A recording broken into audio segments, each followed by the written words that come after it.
Hello, everyone, and welcome back to Gaming News, where we discuss all things within the gaming industry.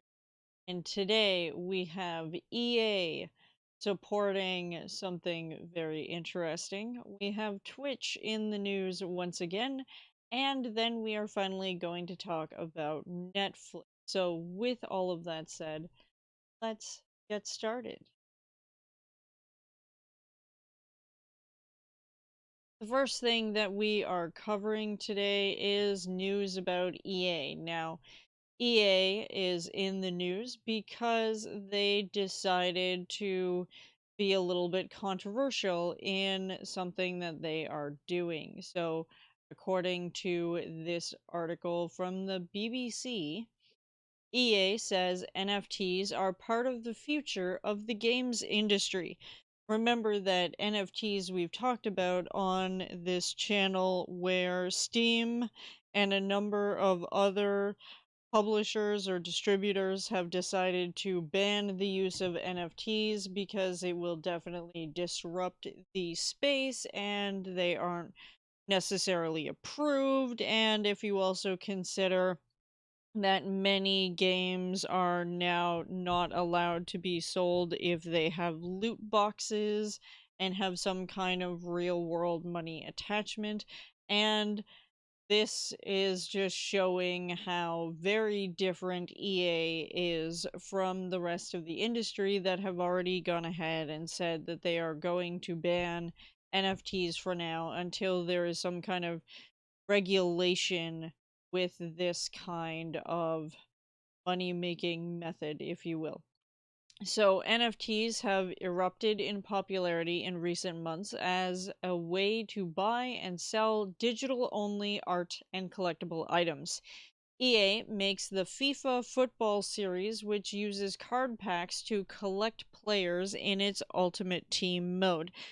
Now, FIFA obviously is looking to split from EA, and I believe that that has actually gone through, but I'm not 100% on that. I just know that we have discussed that as well on this channel.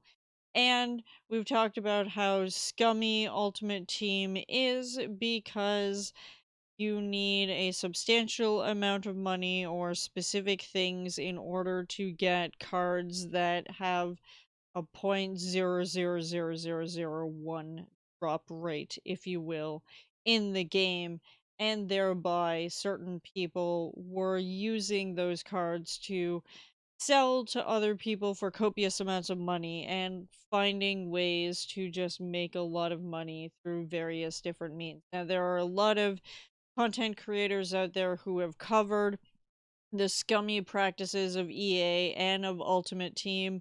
Among them would be Young Yi and Angry Joe Show. If you want to find out more about that, you can check out their channels and look up Ultimate Team and some of the things that have happened with that, because I don't want to go too much into detail. But what the BBC covers here is bringing NFTs into gaming is sometimes presented as an idea called play to earn, based around the idea that unique digital items can increase in value over time and be sold off later for profit. PC Gamer reports that recent job listings at EA have included references to NFTs and the underlying technology they run on, the blockchain. And this is what Steam and other platforms have been blocking, is the idea of NFTs and blockchain money making efforts, because of how predatory some of it is and how much information you need to have with these things, and if it's really a good deal or not. And if you're looking to sell games that have this as a basis, then you're now looking at legal implications for kids who have a bunch of games on Steam and are not well versed in the money system that the individual states or countries have for their citizens. So Obviously, major PC gaming platform Steam has banned blockchain and NFT based games from its platform, while Epic Games has not. Now, you can say what you want with respect to that. It's up to you to determine whether or not you like the idea of NFT based games or not. I'm not going to talk about whether or not I agree with Steam or with Epic on this one because I don't know. There's not enough legislation out there to determine whether or not this is a good thing or how it would be implemented, but I do have some additional thoughts sort of to go along with that. So, game industry analyst Piers Harding Rolls from Amper said NFT and blockchain games are new disruptive forces within the games sector. And disruptive forces can cover a large variety of topics, including the music industry with their DMCA.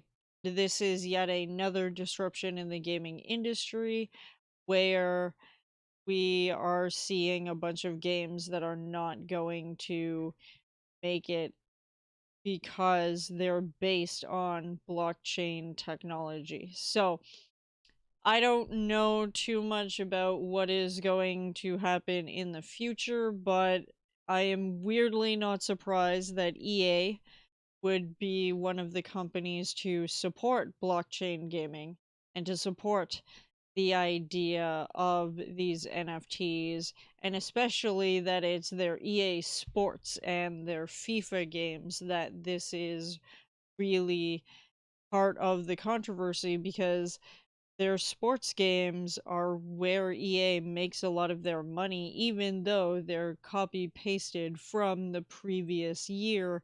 And again, you can go look up on YouTube a whole bunch of content creators. We'll have to see what happens and how NFTs and blockchain gets regulated and what happens for the gaming industry because I feel like this is another one of those divisive issues that people are going to be on one side or the other, and we'll just have to see where the dice roll on this because I don't know how much of an impact this is going to make and if this is really going to be the future of games or if EA is just full of shit.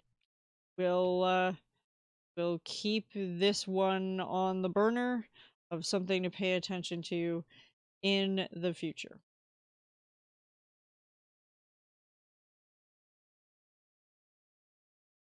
Next up, we are going to talk about Twitch, and there are some not good things happening with Twitch as a result. And I did say previously that the leak that happened with all of the documentation and coding of Twitch's platform was actually going to lead to bigger things, that people should not just be worried about the general public knowing how much money they make, but that there were going to be more substantial issues to come about from it.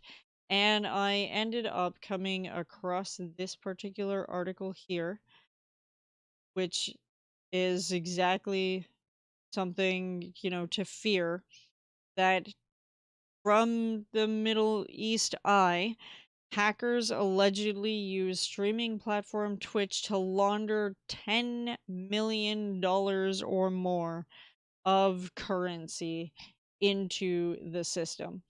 And we're going to take a look at this. This is actually a huge deal. So, according to this article that was published on the 2nd, a group of Turkish live streamers have in recent weeks exposed an alleged fraud and money laundering ring that utilized the live streaming platform Twitch, reportedly netting hackers nearly $10 million. The scandal surfaced after an anonymous hacker leaked Twitch's source code and user payout information online last month. As I said, the fact that streamers were just upset that their financials were stated to the world was honestly the smallest of issues in terms of wide scale impact of what this could affect. And in this case, it brought forward a much bigger issue that the platform has clearly been having for a while, which is that people are using the platform to shuffle money around when they shouldn't be. So, under this scam, hackers firstly allegedly stole or obtained the credit card information of random individuals. Then they negotiated deals with Twitch streamers to send them large payments of money through bits. The streamers would then refund 80% of the money they received to a different bank account belonging to the hackers, effectively laundering the money. And there are a lot of people on Twitter who will show discrepancies in pay stubs and who have talked about this a lot and talking about this happening to various different people. And I think the scarier part is that certain people have been royally screwed over. So, some of the people whose credit card information was stolen under the scam have highlighted their plight on Twitter and Turkish sites where consumers share their complaints and problems about products and services to find solutions. Posting on Twitter, this person said 10,000 Turkish lira had been deducted from his credit card without his authorization.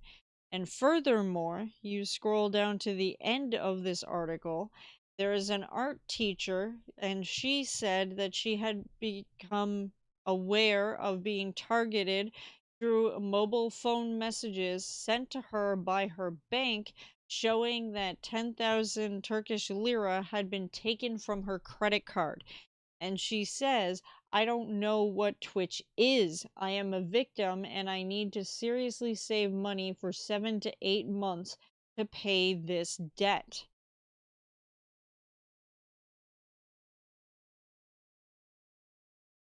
If you weren't aware, the fact that people were so upset that other people on Twitch and online now knew exactly how much money people were making on Twitch is honestly a very small issue in comparison to something like this, where on one hand, the leak exposed a massive money laundering campaign and has hopefully led to the prosecution of these people who were using Twitch as some kind of money laundering platform. But I'd also like to emphasize the fact that if you as a streamer are approached and told that we'll allow you to keep 20% of the money, but you have to send us back 80% through a different bank account, that is most often going to be a scam. I can't think of any situation where that isn't a scam, to be honest with you, but just to be on the safe side, if someone is offering you money and asking you to send back, it's probably a money laundering tactic that they have found. And do not do the deal. I don't care how broke you happen to be and how much money you need to have. Honestly, do not do this. You're screwing yourself over. You're screwing over the banks. You're screwing over the economy. And you're just feeding these hackers who have zero concern for anybody else's well being other than their damn pockets, because there are countries in the world that do not have issues with defrauding people and stealing people's money. Seriously, this is a huge issue, and this isn't the Middle East Eye is not the only place that has covered this even. Dot Esports has an article about this as well, just showing that money is actually being laundered by these Turkish people, and not to say all Turkish people, but certainly it seems to be a trend that this is stemming from. And in the Esports article, they make note of the fact that many of those who receive the bits donation are Turkish Valorant players. Some have come forward and admitted their involvement in the scandal, such as Lixa Esports, who's said farewell, but said they were not aware of any criminal activity. Again, people need to realize that there are a lot of scams. Now, Twitch is expected to take action for the alleged fraud, and they said that 150 accounts were banned in September alone as a result of these results that came from that leak. Riot said they will not take action until authorities provide further insight into the alleged crimes, meaning they probably want more proof that this is actually happening to a multitude of their player base, because that's obviously going to be a substantial hit in that way. And when asked about their fraud policy, a Twitch representative told Esports that any on platform fraud is considered enforceable, but Twitch's off service conduct policy does not include fraudulent activity.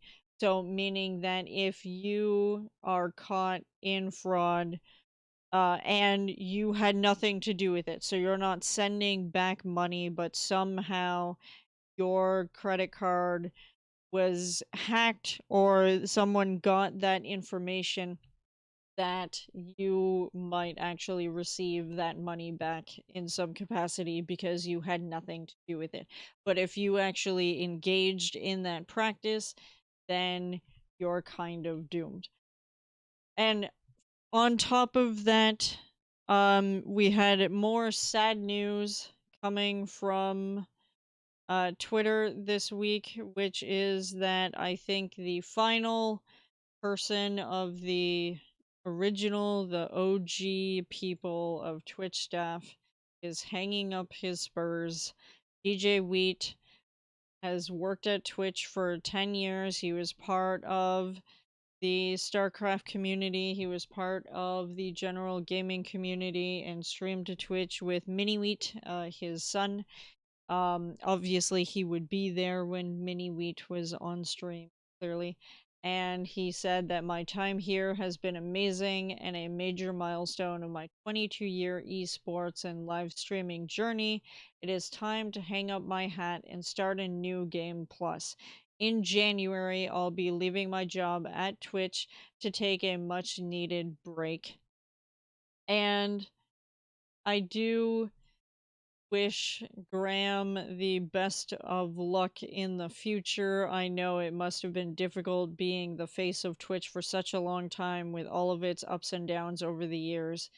I'm sure there have been many things that he has been part of that has elevated the platform to new heights, because I have seen the progression of Twitch in terms of its usability, in terms of its moderation functions, which are millions times better than what they used to be, and the general feel of the platform and its ability to help new streamers be able to start their journey and start to understand what it's like to be a content creator, and learning all of these valuable principles that can be used in other ways and other places if they were to stop content creation. That DJ Wheat has been part of so many great things as part of the community productions at Twitch and being the face. And so it's definitely sad that he is moving on to something else in life and taking a break, and just, maybe coming back to streaming regularly and just enjoying video gaming and not having to worry about the technical side. But I think he was the longest standing member that all of us knew for such a long time. A lot of us have seen the growth over time, seeing him go from just a regular content creator to working at Twitch, which arguably used to be, a dream job for some. And despite the fact that Twitch has made some colossal missteps in the last few years, they have also done a lot of great things and connected a lot of people and created a lot of really good communities. And it's just very sad to see him leave this position to other people. And I don't know what happens from here. I do hope that Twitch improves drastically and that they continue to do some really good things, but it's just going to be without all of the people that we were accustomed to seeing who did help in a lot of ways. And so I think it's important to remember that even though Twitch, the platform, has done terrible things, they've also made a lot of leaps and bounds over the years, and it's important to know that there were some really good people that worked for Twitch, and now we have to say goodbye to DJ Wheat as a Twitch person and just see him as himself, Graham the person, and I hope for the best.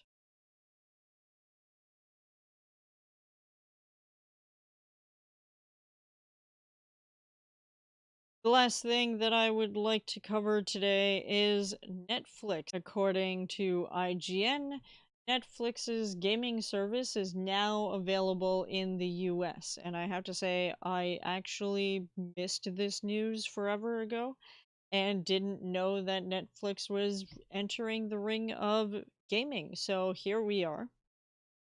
Netflix announced today, that was November 2nd, that it has expanded its gaming service to over 190 countries, including the United States and Canada. However, the gaming feature still requires subscribers to own either an Android smartphone or a tablet to play. They aren't going to be doing iOS yet, but users can also download Netflix games from the Google Play Store starting today. Among the games included in the service is Stranger Things 3: The Game. Unfortunately, you will not be able to use a wireless controller or a mobile controller like Razer Kishi, as the games on Netflix Games app use touch controls only when playing in the Netflix official app. Netflix notes that its Games app requires a subscription to its streaming service and that there are no ads, additional fees, or microtransactions. So even though the cost for Netflix has increased over the years, that now its gaming service is part of that subscription. Within the last several months, Netflix has been making a push to enter the gaming market because obviously gaming is making a lot more money than any other entertainment industry at this point in time. In July, ahead of its quarterly physical earnings, the streaming giant noted it would focus on mobile games first. In that same month, Netflix announced that it had hired veteran game executive Mike Verdu as its VP of game development. I find this funny, if only because Mike Verdu used to be part of EA. GameSpot also covered this news and said that there would be 5 games available at launch, including Stranger Things 1984 and Stranger Things 3: The Game from developer Bonus XP, as well as the sports game Shooting Hoops and Teeter Up from Frosty Pop, the card game Card Blast from Amuzo, and Rogue Games is the 5th title. Netflix Games is not a streaming service, as each game must be downloaded. So that's something very important to know as well. And this is the article that mentions iOS will follow for release later for these games. However, Netflix games can be played across multiple devices on the same account, though there is a limit. Netflix didn't say what that limit is, but the company will alert players to this and give them option of signing out of a different device if need be. Additionally, Netflix games are not available on kids' profiles, the company said.